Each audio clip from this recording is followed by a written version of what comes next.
तो प्रश्न है कि गुरु तो बहुत सारे हैं, अलग अलग तरह के गुरु हैं, तो क्या सारे गुरु जो हैं वो क्या नित्यानंद प्रभु के प्रतिनिधि हैं? नहीं, सारे गुरु नित्यानंद प्रभु के प्रतिनिधि हैं।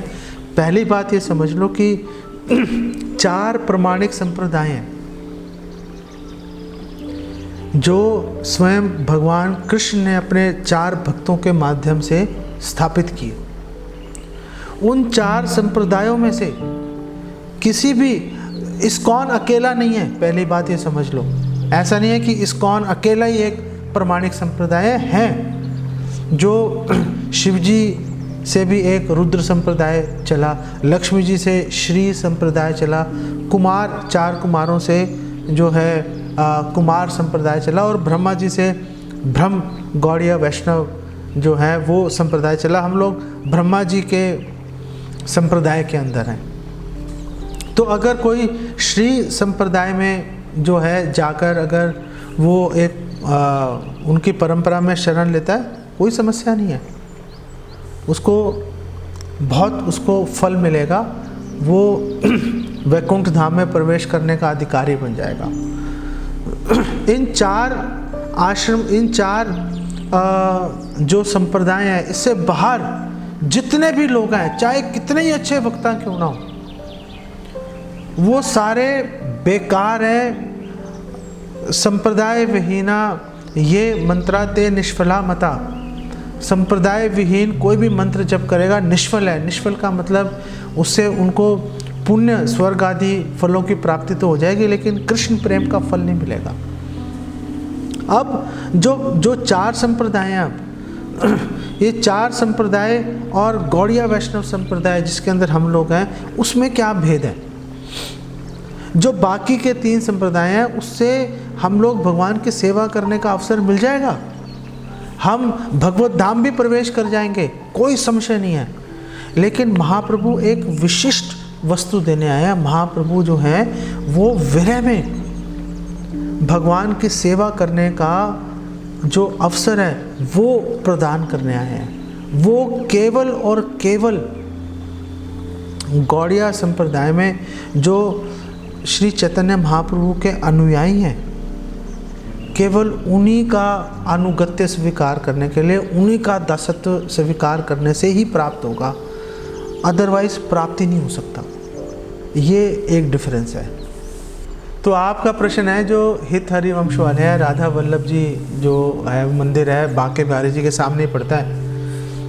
राधा वल्लभ दर्शन दुर्लभ ऐसे बोला जाता है, क्योंकि लोग बांके बिहारी जी जाते हैं, राधा वल्लभ कोई जा पाता है, पता होना चाहिए तो ही जा पाएगा। तो राधा वल्लभ जो है वो हित हरिवंश के एक उसमें चल रहा है संप्रदाय में, लेकिन जो हित हरिवंश हैं वो श्री गोपाल भट्ट गोस्वामी ने उनको त्याग दिया था, क्योंकि वो एकादशी में अन्न का जो है अन्न खा रहे थे, अन्न ग्रहण कर रहे थे। तो क्या हित हरिवंश में अगर हम लोग जाएंगे, राधा वल्लभ के जो भक्त हैं उनसे हम उनसे एसोसिएशन, उनका संग लेंगे, तो क्या हमें वो लाभ प्राप्त होगा? आप खुद ही सोचो कि जिनको गोपाल भट्ट गोस्वामी ने त्याग दिया होगा, उनका संग करने से, उनका अनुगत्य करने से हमें क्या लाभ प्राप्त हो जाएगा? हमें कोई लाभ प्राप्त नहीं होगा। गुरु ने अगर आपने भगवान कृष्ण की अवज्ञा कर दी तो गुरु बचा लेगा, अगर गुरु की अवज्ञा कर दी तो भगवान कृष्ण भी नहीं बचाते फिर उसको। तो अब लोग क्या है कि लोग रस के चक्कर में वहाँ चले जाते हैं, जो जा रहे हैं। अब क्या करें, जब शुद्धिकरण हो जाएगा इस जन्म में या अनेकों जन्म के बाद वापस श्रील प्रभुपाद की शरण में आ जाएंगे वो, तो उनकी गाड़ी आगे बढ़ेगी, अदरवाइज़ आगे बढ़ना बहुत ही कठिन है, नहीं फ़ायदा होगा उसका कुछ भी। कड़वी बात है, लेकिन अब मतलब अब आपने सामने से पूछ लिया, अब क्या करूं। गोपाल भट्ट गोस्वामी ने उनको त्याग कर दिया ना। अब आप देखो कि महाप्रभु चैतन्य महाप्रभु स्वयं एक बार माता शची के चरणों में गिर गए, तो शची माता ने बोला, अरे अब मेरे चरणों में क्यों गिरे हो, उठ जाओ, खड़े हो जाओ, क्यों ज़मीन पर लेटे हुए हो? तो महाप्रभु ने बोला, आप मुझे एक भिक्षा दे दो। तो शची माता ने बोला, आप बोलो क्या चाहिए, आपको क्या चाहिए। महाप्रभु ने बोला, आप एकादशी पे अन्न ग्रहण मत कीजिए। अब महाप्रभु जब स्वयं अपनी माता को अगर वो कह रहे हैं कि आप प्लीज़ अन्न ग्रहण मत करो, जो जगत जननी है, स्वयं जो देवकी माता है, जो यशोदा माता की अवतार है, स्वयं यशोदा माता है, जो उनको चैतन्य महाप्रभु कह रहे हैं कि आप प्लीज़ एकादशी पे अन्न ग्रहण मत कीजिए। अब अगर हित हरिवंश वाले अगर एकादशी पे अन्न ग्रहण कर रहे हैं तो क्या वो महाप्रभु को प्रसन्न कर पाएंगे? आप इस चीज़ से अंदाज़ा लगा लीजिए।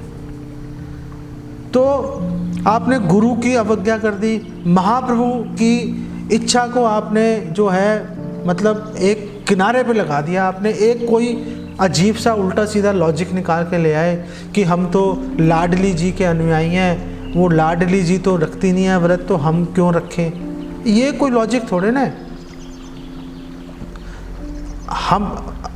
हम किसी की नकल थोड़े ना कर रहे हैं, हमने तो शिक्षाओं पे चल रहे हैं, हम उनकी नकल थोड़े ना करनी शुरू कर देंगे। तो उनका एक भूल उनसे ये हो गई कि उन्होंने बस वो नकल के चक्कर में पड़ गए। अब वो नकल के चक्कर में पड़ गए तो भाई अब पड़ गए तो पड़ गए, अब कुछ नहीं कर सकते उसका। जो उनके पीछे जाएगा परेशानी का उनको सामना करना ही पड़ेगा। अरे एकादशी का व्रत, मैं आपको समीर प्रभु सच बताऊं ना, मैं तो ये सोचता हूँ कि एकादशी का व्रत आता ही क्यों है, बड़ी परेशानी का तरीका बन जाता है। क्योंकि एकादशी पे मैं जो साधारण दिनों में मैं जितना प्रसाद लेता हूँ, एकादशी पे उससे डबल ले लेता हूँ कई बारी। एकादशी में मतलब प्रसाद आके एक, मुझे तो लगता है एकादशी का व्रत क्या कर रहे हैं, मौज ही ले रहे हैं बेसिकली। आप क्या चीज़ है जो आप नहीं खा सकते? फल खाओ, दूध, दही, पनीर, आप पूड़ियाँ बना के खाओ, आलू खाओ, सीताफल की सब्जियाँ बना के खाओ, मतलब दुनिया भर की चीज़ें आप खा सकते हो। क्या मतलब फ्रूट क्रीम बनाओ बढ़िया सी, हमें भी बुलाओ, हम भी आके खाएंगे आपके पास में। कौन सी मतलब ऐसी चीज़ है जो कि एकादशी को आप मतलब कौन सी कमी कुछ रह जाएगी? आप समझो कि आज एक डिफरेंट टेस्ट ले रहे हैं, ये सोच के ले लो। क्या आफत है यार। मतलब एकादशी को तो बल्कि ज़्यादा खा जाता हूँ मैं, उससे अगले दिन कई बार सोचता हूँ कि कम खा के थोड़ा बैलेंस करता हूँ उसको। तो जैसे शिवरात्रि आदि व्रत आते हैं, करवा चौथ आएगा, और भी अनेक प्रकार के व्रत होते हैं। क्या उनको छोड़ दें? अब क्या करें क्या नहीं करें? तो देखो चैतन्य चरितामृत में बोला है, श्रद्धा शब्द विश्वास सुदृढ़ निश्चय, कृष्ण भक्ति कैला सर्व कर्म कृत है। इसका मतलब है कि जो श्रद्धा का अर्थ ये है कि आपको पूरा विश्वास होना चाहिए कि मैंने अगर कृष्ण भक्ति की तो सभी लोग संतुष्ट हो जाएंगे। तो इसका मतलब क्या है कि आपको अलग से शिवरात्रि का व्रत का पालन करना या अलग से करवा चौथ रखना या नवरात्रों का पालन करना अलग से आपको आवश्यकता नहीं है। आप शिवरात्रि की अगर हम विशेष रूप से बात करें तो आप शिवजी को महान वैष्णव कृष्ण भक्त मानकर अगर उनके आदर में अगर आप उपवास रख रही हैं तो कोई परेशानी नहीं है। परेशानी तब आती है जब हम शिवजी को एक स्वतंत्र देव समझकर हम उनकी उपासना शुरू कर देते हैं। लेकिन हमारे आचार्य ये कह रहे हैं कि अगर आप रखते हो तो कई बार क्या है कि मन जो है वो कई शाखाओं में विभाजित हो जाता है, इधर भी जाते हैं उधर भी जाते हैं। तो वो हमारे विश्वास की रक्षा करने के लिए, क्योंकि हमारी श्रद्धा कोमल है ना, एक सेकंड में टूट के बिखर जाएगी। तो हमारी कोमल श्रद्धा की रक्षा करने के लिए हमारे आचार्यों का ये सुझाव है, परामर्श है, शिक्षा है, निर्देश है कि अलग से कुछ प्रयास करने की आवश्यकता नहीं है। जैसे भागवतम का श्लोक है कि आप अगर पेड़ की जड़ में आप पानी डाल दोगे तो सारी शाखाएं, फल फूल, पत्तियां सब संतुष्ट हो जाएंगी। ऐसे अगर आपने भगवान कृष्ण की भक्ति कर ली, भगवान कृष्ण को संतुष्ट करने का प्रयास किया, तो जितने भी देवी देवता हैं, चाहे वो शिव जी हो, ब्रह्मा जी हो, गणेश जी हो, दुर्गा जी हो, सूर्य देव हो, कोई भी हो, उनकी अलग से आपको उपासना करने की आवश्यकता नहीं है, वो संतुष्ट हो जाएंगे आपसे। भागवतम में शायद चौथे स्कंद में वर्णन आता है शिव जी का। ये शिव जी मिले थे प्रचेतस से, महाराज प्राचीन भरीषत के पुत्र हैं प्रचेतस, उनसे मिले। वो लोग शिव जी की आराधना कर रहे थे और शिव जी ने उनको दर्शन दिए और फिर शिव जी ने उनको बोला कि मेरी भक्ति छोड़ो, आप कृष्ण की भक्ति करो। पूरा उन्होंने एक पूरा अध्याय है जहाँ पर कि शिव जी उनको ये निर्देश दे रहे हैं प्रचेतस को, और बहुत सारे भाई थे वो, और सब मिलके भक्ति कर रहे थे। और उनको उन्होंने शिव जी ने बोला प्रसन्न होके कि आप जो है भगवान विष्णु की, भगवान कृष्ण की आराधना करो, उससे वो और अधिक संतुष्ट हो जाते हैं। तो आपको अलग से करने की आवश्यकता नहीं है। लेकिन अगर आपके मन में डर है, कई बार क्या होता है, डर आ जाता है मन में, क्यों, अगर हमने छोड़ दिया तो हमारे को कोई संकट ना आ जाए, कोई विपत्ति ना आ जाए। बिल्कुल घबराने की आवश्यकता नहीं है। लेकिन फिर भी अगर आपके मन में डर आ रहा है तो आप शिव जी को परम वैष्णव मानकर, वैष्णवना नाम यथा शंभो, शिव जी से बड़ा कोई वैष्णव नहीं है, भगवान का भक्त नहीं है। निम्न गा नाम यथा गंगा, वैष्णवा नाम यथा शंभो, कि निम्न गा नाम, जो नदियों में सर्वश्रेष्ठ जो है वो गंगा देवी हैं, और वैष्णवों में सर्वश्रेष्ठ जो हैं वो शिव जी हैं। तो ऐसा मन में भाव लाकर आप अगर शिवरात्रि का उपवास कर लें शिव जी के माध्यम से भगवान कृष्ण को प्रसन्न करने के लिए, तो चलो आप करते रहो। फिर जैसे जैसे आपकी श्रद्धा गाढ़ी हो जाएगी, छोड़ भी देना, उनसे प्रणाम, उनसे हाथ जोड़ के माफ़ी मांग लेना कि अब मैं आपकी प्रेरणा से ही मैं भगवान कृष्ण की भक्ति में पूरी तरह नियोजित होना चाहती हूँ, तो आप प्लीज़ मुझे आशीर्वाद दीजिए कि मैं ऐसा कर पाऊँ। तो शिव जी बल्कि आपसे नाराज़ तो क्या होंगे, आपको और अधिक, शिव जी आपको और अधिक सुविधा, आपको बल, आपको ज्ञान प्रदान करेंगे। 4 संप्रदायों में एक संप्रदाय तो शिव जी का ही है, रुद्र संप्रदाय। तो कोई उसमें ऐसी परेशानी की बात नहीं है, ठीक है। दोनों तरीके से मैंने आपको बता दिया। ओके, तो आप एक बार जोर से बोलो गौर हरि, बोलो गौर हरि, बोलो गौर हरि, गौर हरि, गौर हरि। तो नित्यानंद प्रभु कह रहे हैं, नित्यानंद प्रभु कह रहे हैं आमारे किनिया लहो, बोलो गौर हरि। एक बार गौर हरि बोलो और मुझे खरीद लो। आपने एक बार गौर हरि बोल दिया, समझ लो आपने नित्यानंद प्रभु को खरीद लिया आपने। वो खुद ही कह रहे हैं, उन्होंने खुद ही प्राइस उन्होंने फिक्स किया, हमने तो किया नहीं। हम तो कोई सौदेबाजी भी नहीं कर रहे, नहीं कुछ कम करो, जो कीमत आप बोल रहे हो वो कीमत देंगे हम आपको।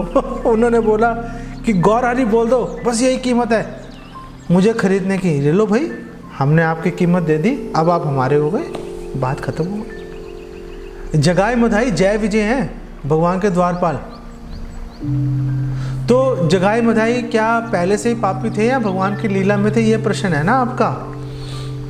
तो एक्चुअली में ये जय विजय हैं भगवान के द्वारपाल। तो जब 4 कुमारों का इन्होंने मतलब तथाकथित रूप से आप कह सकते हो कि उनका अपमान हो गया, तो उसके चलते भगवान ने उनको 3 बार असुर योनियों में जन्म देके भेजा पृथ्वी पर, नहीं तो शिशुपाल, दंतवक्र, हिरण्याक्ष, हिरण्यकशिपु और रावण, कुंभकर्ण।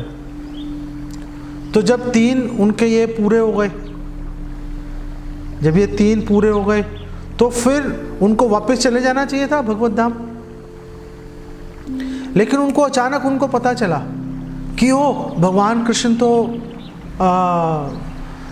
जो गौर अवतार में अवतीर्ण हो रहे हैं कलयुग में, तो उन्होंने भगवान को प्रार्थना की, प्लीज़ हमें एक बार, चौथी बार, 3 बार आपकी मर्जी से आए थे, चौथी बार हमारी मर्जी से आप हमें असुर बना के आप अपनी लीला में हमें भाग लेने का अवसर प्रदान कीजिए। तो चौथी बार जय विजय अपनी मर्जी से असुर का रूप बनाकर भगवान की लीला में भाग लिया उन्होंने। ये जय विजय है दोनों। नहीं, आपने ऐसा क्यों बोला उनको? अरे वो है जो भी हैं, लेकिन आप उनको ऐसे बोल थोड़ा ना सकते हो। तो आप प्रभुपाद की महिमा को आप स्थापित करो, किसी का अपमान करने का कोई लाभ नहीं है। नहीं, आपका जो विश्लेषण है वो ठीक है कि वो जात गोसाई की कैटेगरी में घुस के 13 अपर संप्रदायों में से एक बन चुके हैं वो, क्योंकि आप जाति के आधार पर आप अपना गोस्वामित्व आप फिक्स नहीं कर सकते। तो ये बात तो है, लेकिन इसका मतलब ये नहीं है कि आप सामने से जाके उनका अपमान करो आप, वो अच्छी बात नहीं है। नहीं, जब जात गोसाई में अप संप्रदाय में आ गए तो फिर कैसे उनको मानेंगे? फिर हम तो नहीं उनको मान सकते। हाँ, जैसे भक्ति विनोद ठाकुर के कई पुत्र हैं, लेकिन हम तो केवल भक्ति सिद्धांत सरस्वती ठाकुर को मानते हैं। अद्वैताचार्य के भी एक पुत्र को हम मानते हैं, अच्युतानंद को, बाकियों को नहीं मानते हम।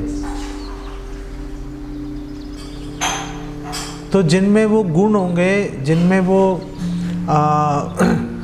भक्ति होगी, जिनमें वो गुरु के प्रति निष्ठा होगी, गुरु परंपरा से आएंगे, उनको मानेंगे। दूसरे को क्यों मानेंगे हम? उसको मानने का कोई फ़ायदा नहीं है। तो वो अब संप्रदाय में दुर्भाग्य से शामिल हो चुके हैं। और विशेष रूप से अगर कोई प्रभुपाद के बारे में कुछ प्रभुपाद की निंदा कर दे तो भाई उसके पास भटकना भी नहीं चाहिए कभी। अरे नियम कठिन क्या है? प्रभुपाद ने तो नियमों को कमज़ोर, वो कंसेशन दे दिया प्रभुपाद ने। चैतन्य महाप्रभु तो कह रहे हैं कि मैं तो लखपति के घर जाऊंगा। कोई लखपति नहीं है, उसके घर ही नहीं जाऊंगा मैं। लखपति का मतलब है जो 64 माला कर रहा है, भाई उसके घर जाऊंगा मैं, उससे नीचे नहीं जाता मैं किसी के घर। भक्ति सिद्धांत सरस्वती ठाकुर ने भी 64 माला का, उनके सारे गृहस्थ भक्त भी 64 माला कर रहे थे, सिर्फ ब्रह्मचारी नहीं। जितने गृहस्थ भक्त थे भक्ति सिद्धांत सरस्वती ठाकुर के, सब 64 माला कर रहे थे। लेकिन शिला प्रभुपाद ने कंसेशन दे दिया। उन्होंने बोला कि ठीक है, आप 64 छोड़ो, 16 माला करो। 16 माला से ही आपको बैक डोर से ले जाऊंगा भगवत धाम। फ्रंट डोर से नहीं जाएंगे। 64 माला वालों को फ्रंट डोर से जाने दो, आपको मैं पिछले दरवाजे से ले जाऊंगा। तो शिला प्रभुपाद ने तो चीज़ों को आसान सरल बनाया है। शिला प्रभुपाद ने कठिन क्या है इसके अंदर? कौन से कठिन नियम है? अगर हम चाय नहीं पी रहे तो उसमें कठिनता क्या है?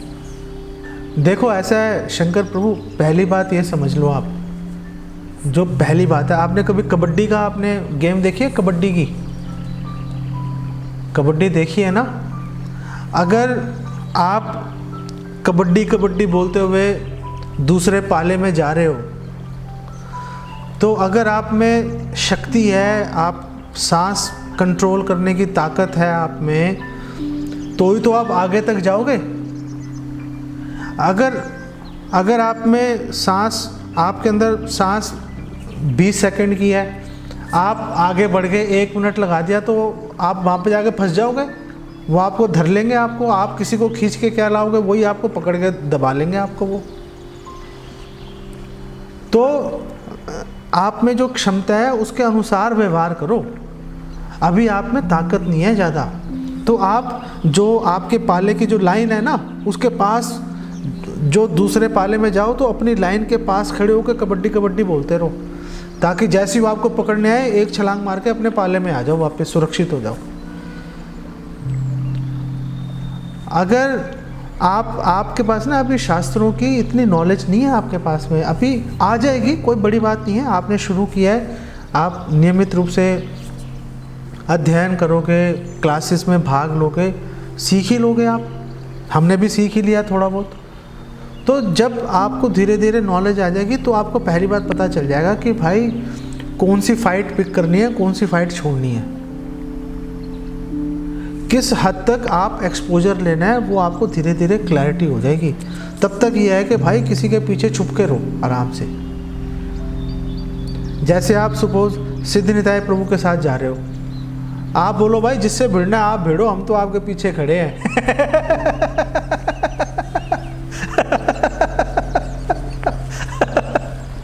वो अपने आप भिड़ेंगे भाई, जिससे भिड़ना होगा, बात खत्म हो गई। अपनी क्षमता के अनुसार चलो। हाँ देखो, है ना, लॉजिकल भी है, देखो ये बात नहीं। हाँ अभी नहीं है, कोई बड़ी बात नहीं है, अभी नहीं है, कोई फर्क नहीं पड़ता, आ जाएगा। हाँ वो देखो आपको एक ऐसा पॉइंट बोलेंगे कि आप बोलोगे अरे यार ये क्या बोल दिया भैया, कमाल हो गया। हम सुनेंगे, हम बोलेंगे वो कितनी घटिया बात बोल रहे हो आप। फ़र्क आ जाएगा ना दोनों चीज़ों में, क्योंकि हमने थोड़े पढ़ लिया, हमें थोड़ा अनुभव भी आ गया। आपके पास अभी नहीं है, आ जाएगा, जब करते रहना, कोई प्रॉब्लम नहीं है।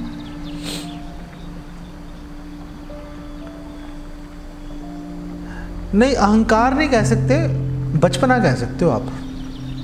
अहंकार तो नहीं है इसमें, हाँ बचपने कह सकते हो आप। आपके पास लड्डू गोपाल जी हैं कि नहीं हैं? पहले से ही हैं।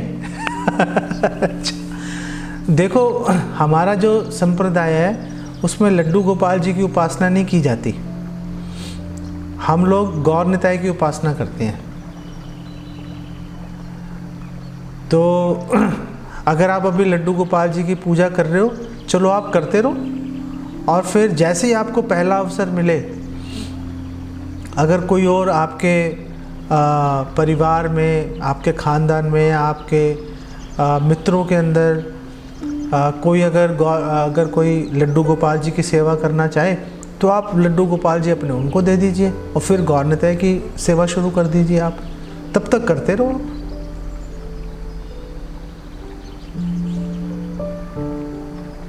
ठीक है।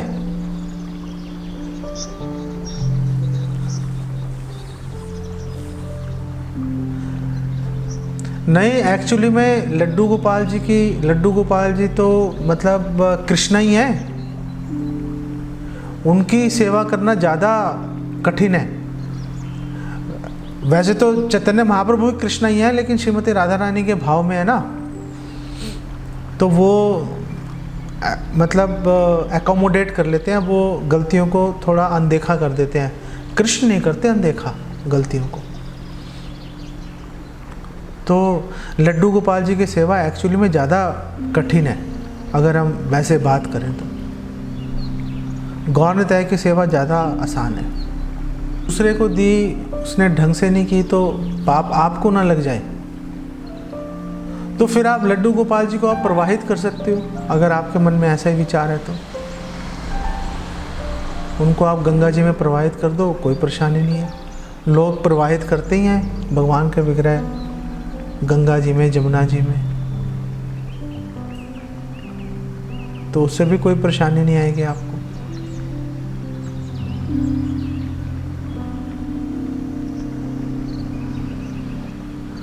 लड्डू गोपाल जी की सेवा जैसे आपके जो नाथ द्वारा है, वल्लभ संप्रदाय है, वहाँ पे हो रही है लड्डू गोपाल जी की सर्विस, वो लोग कर रहे हैं, वो पुष्टि मार्ग में चल रहे हैं ना वो लोग। देखो आप पहली बात समझो, जैसे वो शालू माता जी भी हैं और आप खुद भी हो, आप पहली बात ये समझो कि कोई भी काम कर रहे हो, आप पाप और पुण्य से प्रेरित होकर मत करो। आप ये देखो कि आप भगवान को अधिक संतुष्ट किस प्रकार से कर पाओगे। हमारी जो कसौटी है, जो हमारा कंसिडरेशन है, वो ये है कि भगवान को अधिक संतुष्ट कैसे कर पाएंगे। हम तो पापी हैं ही, हमारे असंख्य करोड़ों अरबों पापों में 1-2 पाप और ऐड हो गए तो उससे हमारे को फर्क क्या पड़ने वाला है, वैसे ही झुलस रहे हैं हम। पाप पुण्य की कसौटी पे इसको इस तराजू पे मत तोलो इसको। आप देखो कि भगवान को संतुष्ट अधिक से अधिक कैसे कर सकते हैं, उस दृष्टिकोण से देखोगे, फिर आप सही निर्णय पे अपने आप पहुंच जाओगे आप। एक बार मैं एक भक्त के साथ में था, मैं अब मेरे शिक्षा गुरु हैं उनके साथ था, हम लोग कहीं बाहर से आ रहे थे और हम ईस्ट ऑफ कैलाश टेम्पल पहुँचे। हम दर्शन बंद होने ही वाले थे, थोड़ा सा टाइम रह गया था, तो उन्होंने मेरे से पूछा कि हमारे थोड़े तिलक विलक सब थोड़े मिट से रहे थे, गर्मियों के दिन थे, पसीने मसीने से।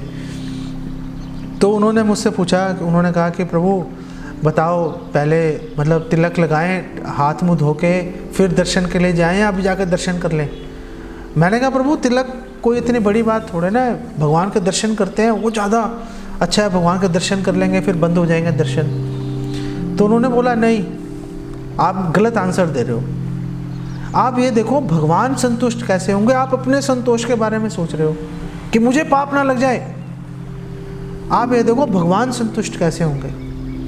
भगवान को ज़्यादा अच्छा लगेगा जब आप तिलक लगाकर आप भगवान के सामने अपने आप को प्रस्तुत करोगे, तो भगवान ज़्यादा सेटिस्फाई होंगे। दर्शन अगर बंद हो गए तो बाद में दर्शन कर लेंगे, लेकिन जाएंगे तो भगवान को संतुष्ट करने के दृष्टिकोण से भगवान के सामने जाएंगे। तो आप ये मत सोचो कि लड्डू गोपाल की सेवा करूं ना करूं, राधा कृष्ण के विग्रह की सेवा करूं ना करूं, पाप तो नहीं लग जाएगा। ये घटिया कंसिडरेशन है। जो असली सोच है वो ये है कि आप देखो कि मैं भगवान को संतुष्ट कैसे कर पाऊंगा। तो अभी मुझ में राधा कृष्ण के विग्रह की साक्षात सेवा करने का ना तो मेरे पास अधिकार है और ना ही मेरे पास योग्यता है। तो उसके चलते अगर मैं उनको विश्राम देकर अगर मैं गौरनिताय की सेवा करूं और गौरनिताओं को संतुष्ट करके फिर कभी भविष्य में राधा कृष्ण के विग्रह की उपासना करने की योग्यता हासिल कर लूँगा, फिर कर लूँगा उस समय। इस्कॉन में बहुत सारे भक्त हैं जो राधा कृष्ण के विग्रह की उपासना कर ही रहे हैं, लेकिन उन्होंने तुरंत शुरू नहीं की, उनको कई साल उन्होंने साधना की, उसके बाद उनको वो प्रेरणाएं तो उन्होंने शुरू की।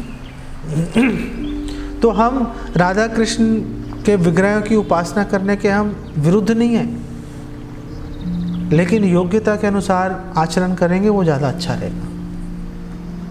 तो आप ये प्रश्न को सोचो कि भगवान के कैसे संतुष्ट कर पाऊंगा, फिर आपको कन्फ्यूजन नहीं होगी। ना वो माता जी को कन्फ्यूजन होगी लड्डू गोपाल जी के बारे में, ना ही आपको कन्फ्यूजन होगी राधा कृष्ण के विग्रह के बारे में, ना ही किसी और को कन्फ्यूजन होगी। हम गलत कसौटी पे कस रहे हैं इसलिए परेशान हो रहे हैं। सही कसौटी पे कसोगे तुरंत आंसर निकल आता है। ठीक है? ओके। अब सेल्फिश मतलब देखो हम लोग ना एक्चुअली में इतने बड़े भोगी हैं, हम इतने बड़े भोगी हैं और अनंत काल से भोग करते आ रहे हैं, तो हमारे स्वाभाविक रूप से हम सोचते ही वैसे हैं। आपकी ऐसे कोई इतनी भयंकर गलती नहीं है, हमारा स्वाभाविक रूप से सोच ही ऐसे रहे हम। उससे बाहर निकलने के लिए साधु संग, गुरु की एसोसिएशन और जो कोई परिपक्व भक्त हो, गुरु हैं, वो जब तक आपको इस तरह के प्रश्न जब तक नहीं उठेंगे और इस तरह के आंसर जब तक नहीं मिलेंगे तब तक आगे बढ़ने में परेशानी होती है तब तक। इसीलिए तो साधु संग की महत्व है। तो आप सेल्फिश नहीं हो, आप ऐसे नहीं कह सकते, लेकिन अब स्वाभाविक रूप से हम सोच ही ऐसे रहे हैं, कोई दूसरा दृष्टिकोण है ही नहीं। वो दूसरा दृष्टिकोण हमें भक्तों से प्राप्त होगा तो अपने आप लाइन चल पड़ेगी हमारी। वो यहीं पे इसको विराम देते हैं। किसी भक्त को कोई बात का बुरा लगा हो तो मैं बहुत ही हृदय की गहराई से मैं क्षमा प्रार्थी हूँ। मुझे पता नहीं कि अगर किसी को कोई बात बाई चांस चुभ ना गई हो। भक्ति बहुत आसान भी है और कुछ हमें त्याग करने भी पड़ेंगे। सबसे बड़ा त्याग जो होता है, जो कठिन होता है त्याग करना, अपने मन के जो विचार हैं, जिन विचारों से हम आसक्त हैं, उनको त्याग करना सबसे कठिन होता है। लेकिन अनुगत्य से गुरु के आश्रय, पाद आश्रय लेकर हम इस कठिन अवस्था से बाहर निकल सकते हैं, फिर बड़ी तेज़ी से आगे भक्ति में बढ़ जाएंगे। इसको यहीं पे हम विराम देते हैं। आप सारे भक्तों का बहुत धन्यवाद दोबारा से। जगत गुरु श्रीला प्रभुपाद की जय, नित्यानंद प्रभु की जय।